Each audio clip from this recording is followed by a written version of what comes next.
Morning to all of you and welcome again. देखिए disease वाले portion के अंदर this is our last disease related to this particular lesson.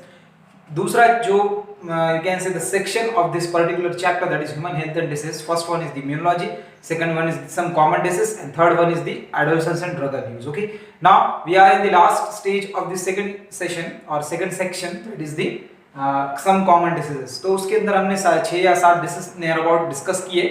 From this one is the last, you can say AIDS. AIDS का नाम सुनते ही सब लोग थोड़ा सा you can say narrow minded बोल सकते हैं उसे, या लैक ऑफ नॉलेज बोल सकते हैं, ऐसा कुछ कंसेप्ट हो जाता है लोगों का। लोगों के जहन में इस बीमारी को लेकर बहुत सारे मिसकंसेप्ट्स और बहुत सारी बोल सकते हैं कि अंधश्रद्धा है। जस्ट लाइक लिप्रेसी को बोला जाता है कि पिछले जन्म में कोई पाप किया था, इस वजह से उसको जो है वो ये मिला, कुष्ठ रोग, एटीज and all. These are the just superstitious.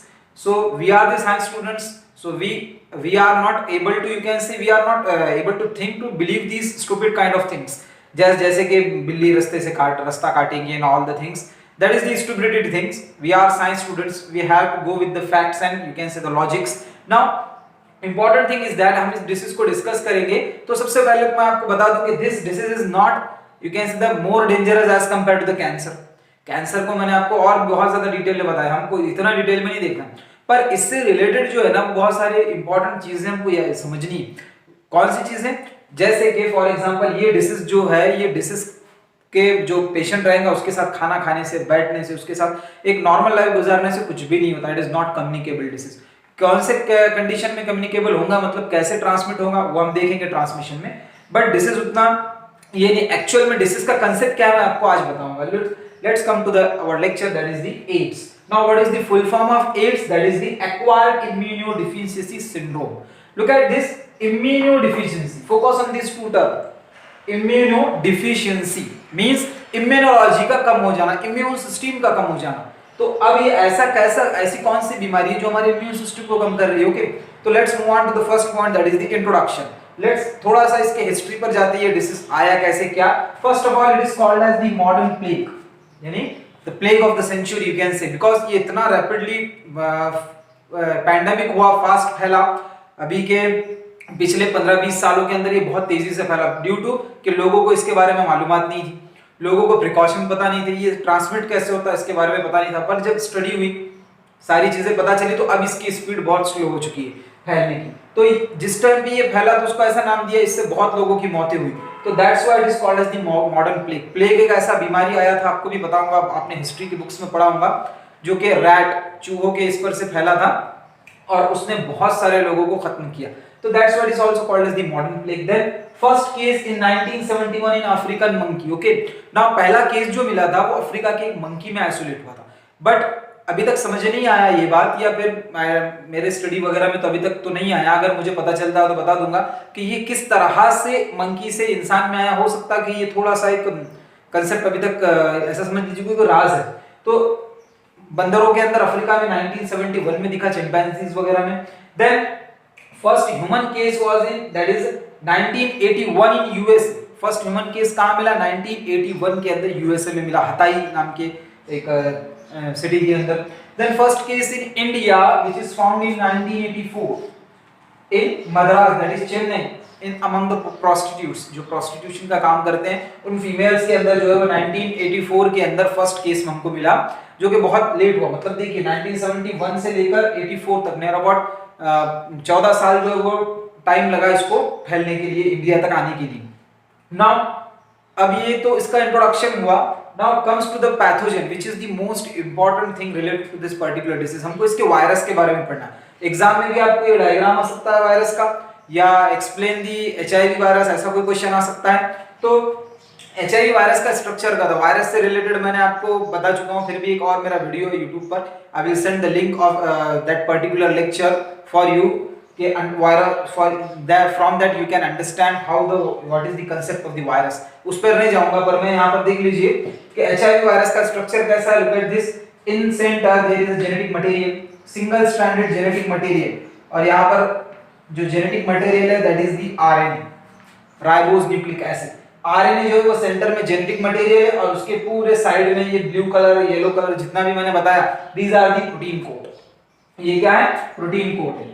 Now virus में दो ही चीजें होती है, कोई भी वायरस ले लो आप, it is a cellular structure, ये सेलुलर स्ट्रक्चर नहीं है, इसमें कोई भी सेल्स नहीं है, but it contain only genetic material either DNA और RNA. Here in the case of HIV it is RNA, and virus are the only things, or you can say the living things, which have the genetic material RNA.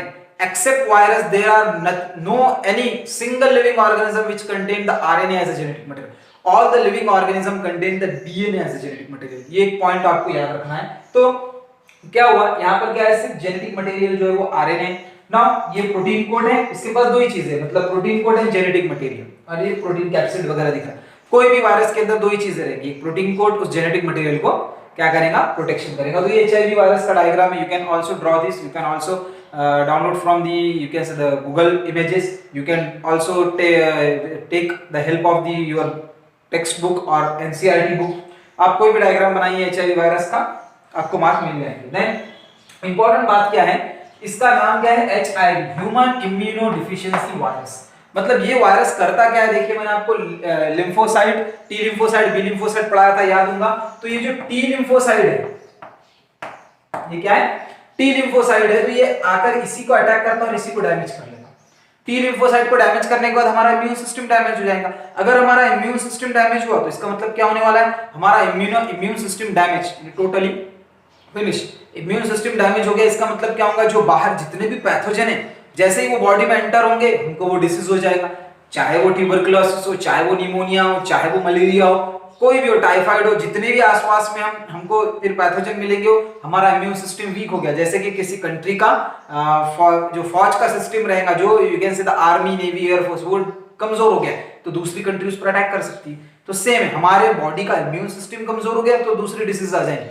मतलब इस disease में कुछ नहीं हो रहा है, सिर्फ क्या कर रहा है, हमारा इम्यून सिस्टम को कोलैप्स कर रहा है। That's why all other diseases or other pathogen can attack to that particular body or human body. That's why वो दिन ब दिन कमजोर होगा और कमजोर होकर दूसरी अदर डिसीज से उसकी डेथ हो जाएगी। तो ये है एचआईवी का कंसेप्ट, जो किसको किल कर रहा है, that is the T lymphocyte को किल कर रहा है एचआईवी। तो इसी वजह से हमारा इम्यून सिस्टम कमजोर हो रहा है। ये बहुत ही बेस मतलब के डीप कंसेप्ट जो मैं आपको बता रहा हूँ एचआईवी से रिलेटेड, आपके टेक्स्ट बुक वगैरह में दिखेगा नहीं, तो क्लियरली इसको सुनना, और अगर फिर भी एक बार नहीं होता तो दूसरी बार वापस जरूर वीडियो देखना। तो देखिए ये इस तरह से हमको समझ में आएगा। दूसरी बात, एक पॉइंट है इसकी कि रेट्रोवायरस है। Now what is mean by retrovirus, look at this, retro मतलब reverse, those viruses which contain the genetic material as RNA, they are called as the retrovirus. Simple सा डेफिनेशन है ना, ऐसे वायरसेस जो जेनेटिक मटेरियल किसको, DNA को नहीं रखते हैं, किसको रखते हैं, आरएनए को रखते हैं, तो उन्हें कहा जाता है retrovirus. HIV have the genetic material RNA, that's why it is the retrovirus. Okay, ये भी समझ में आ गया आपके नाम। The most important thing is that is the transmission. How this transmitted? पहली बात तो ये सेक्सुअल कॉन्टैक्ट से होने वाला ही डिसीज है, ये तो सबको पता ही है।